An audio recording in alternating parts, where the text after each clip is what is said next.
Hi everyone, Nick here, looking at Lexmark's new CX310dn A4 colour multifunction printer.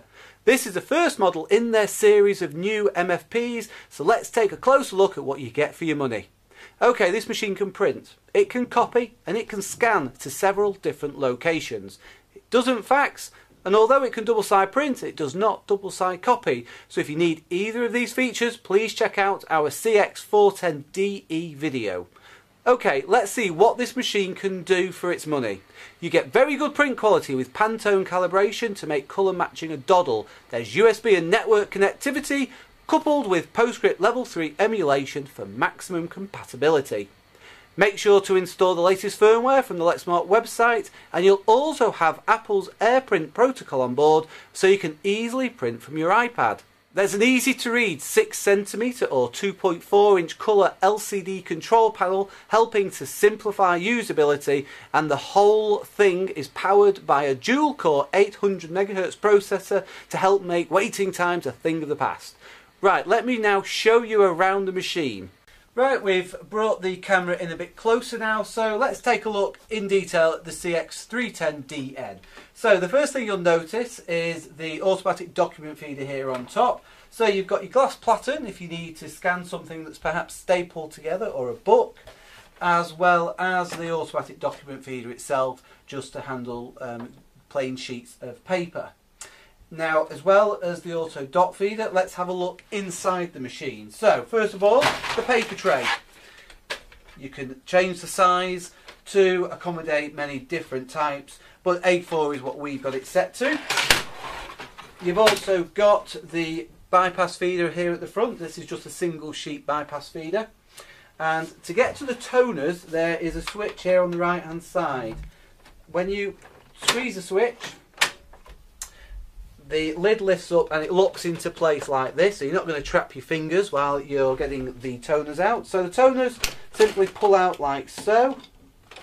You'll notice a common theme with the Lexmark design. They do have printers that work in exactly the same way. So there are the 4 toners. You can pull the front of the printer down like so, and here you have access to where the paper comes out and through and out of the back of the machine. If you get a paper jam, you can access that from there. And then let me just get round this side. This side panel comes off. So when we take the side panel off, like so, we can get to the waste toner bottle, which comes out just by pushing the green switches. This is empty. When it fills up, you buy a new one from Printerbase and you can slot it back in quite easily. You also have here the imaging kit. Now, we have talked about this previously. So the imaging kit is what actually puts the toner onto the paper itself, and they do last quite a long time, so most users won't need to replace them. But you can see that if you do need to replace them, they all come out very easily and slot back in. I'm not going to go into too much detail on these units here, but we do have a CS310 video, which is just the printer version of this multifunction machine, and I go into quite a lot of detail in that video. So take a look if you are interested in the inner workings of this machine. So let me just slot this all back together now for you. This just hopefully gives you a bit of an idea of how easy this machine is to maintain. So they're all colour coded. So this is the magenta, and that one goes into the magenta slot. Okay, the black is in there, yellow, as you can see, it doesn't matter which order you put them in. And cyan finally.